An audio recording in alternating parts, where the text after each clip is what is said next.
Le Sénégal veut devenir bien évidemment la Silicon Valley de toute l'Afrique francophone. Vous ne le savez peut-être pas, mais le Sénégal, à travers son président Diomaye Faye, a initié ce qu'on appelle le New Deal Technology. Et c'est véritablement un signal fort envoyé à toute l'Afrique francophone et même à toute l'Afrique entière. Parce que pendant que d'autres pays sont en train encore de stagner autour de leur progression digitale, de leur progression en termes de start-up, de financement, et vous verrez dans cette vidéo que les ambitions du nouveau président sont bien plus profondes que ce à quoi vous avez pensé tout ce temps. À travers ce programme, le Sénégal veut investir, mais surtout croire en sa capacité de créer des talents digitaux qui ne vont pas aller en Europe ni aux États-Unis, mais qui vont rester et faire la fierté du Sénégal. Salut, moi c'est Alex Zambi, je suis entrepreneur digital depuis maintenant 7 ans. Je suis consultant en growth marketing, qui est un marketing adapté aux startups parce qu'il s'agit de croissance. Je suis aussi cofondateur d'une startup GetMedFord basée au Nigeria et je suis aussi le cofondateur de Lewa Space, qui est un hub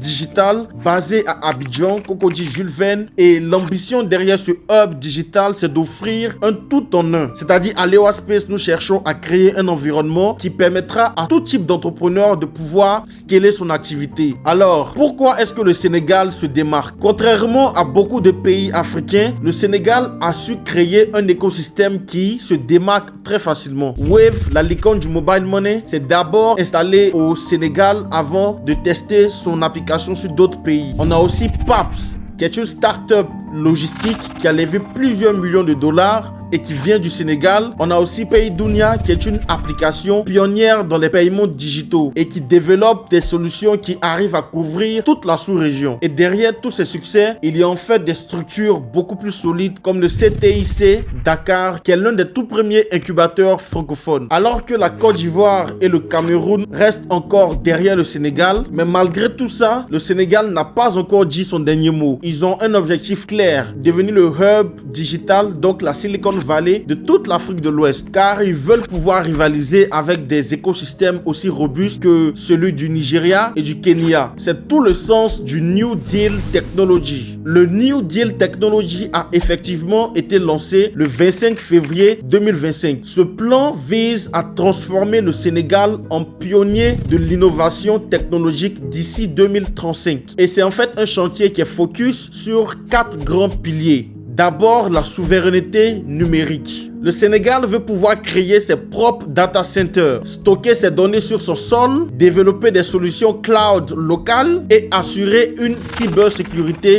maîtrisée. C'est une stratégie qu'on a déjà observée en Afrique du Sud, mais que le Sénégal veut copier sur son territoire. Ensuite, on a la digitalisation des services publics. L'objectif est clair, c'est de pouvoir rendre accessibles toutes les procédures administratives, comme l'état civil, le paiement des impôts, la confection de passeports, bref. Et à terme, l'objectif est de pouvoir proposer une carte d'identité entièrement digitale. C'est un modèle aussi qui est inspiré du Rwanda, qui a la plupart de ses services digitaux aujourd'hui, grâce à la plateforme Irembo. Le troisième pilier, c'est le développement de l'économie numérique. Le gouvernement prévoit de financer et d'accompagner plus de 500 startups qui vont directement créer près de 150 000 emplois. L'idée, c'est de transformer l'innovation en moteur d'inclusion et d'emploi. Et avec des succès comme Wave qui a levé près de 200 000 dollars, on sait déjà que c'est plus ou moins possible. Enfin, le dernier pilier est que le Sénégal veut devenir un leader technologique régional. Il veut attirer les grands groupes de la tech. Il veut établir aussi des partenariats forts qui pourront aider les startups locales à avoir du financement et faire de Dakar la plaque tournante du numérique dans la sous-région. On a Google, Microsoft,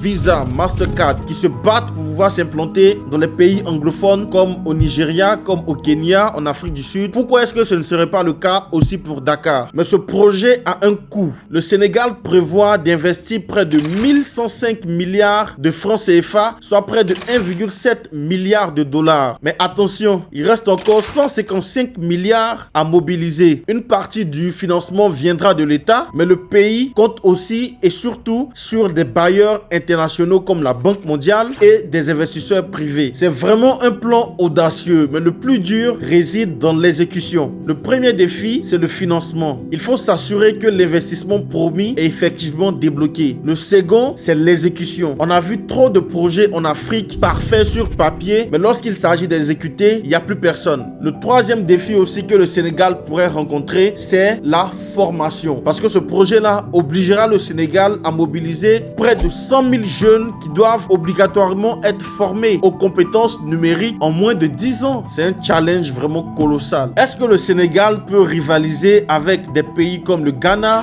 Est-ce que le Sénégal pourra rivaliser d'ici 2034 avec les pays comme le Nigeria ou le Kenya? En 2023, le Nigeria seul a levé près d'1 milliard de dollars dans la technologie. Lorsqu'on compare les levées de fonds du Nigeria, du Kenya à celles du Sénégal, on est vraiment encore loin. Mais avec ce projet qu'est le New Deal Technology, le Sénégal montre ses ambitions et il va falloir qu'on y prête attention. Moi, je pense que ce plan peut effectivement réussir si les fonds sont décaissés à temps, si l'exécution est parfaite et si la formation est prise au sérieux. Parce que les compétences numériques sont beaucoup demandées, surtout dans les pays européens. Donc, après avoir formé certains talents locaux, il va falloir que le Sénégal puisse aussi les retenir sur le territoire sénégalais afin qu'ils puissent servir leur nation. Tout n'est pas encore gagné, mais si le Sénégal réussit à tenir ce pari, il sera bien évidemment la plaque tournante de la technologie ici en Afrique. Dis-moi ce que tu penses en commentaire. J'ai été ravi de faire cette vidéo. N'oublie surtout pas de t'abonner, de partager et de discuter en commentaire. Allez, ciao!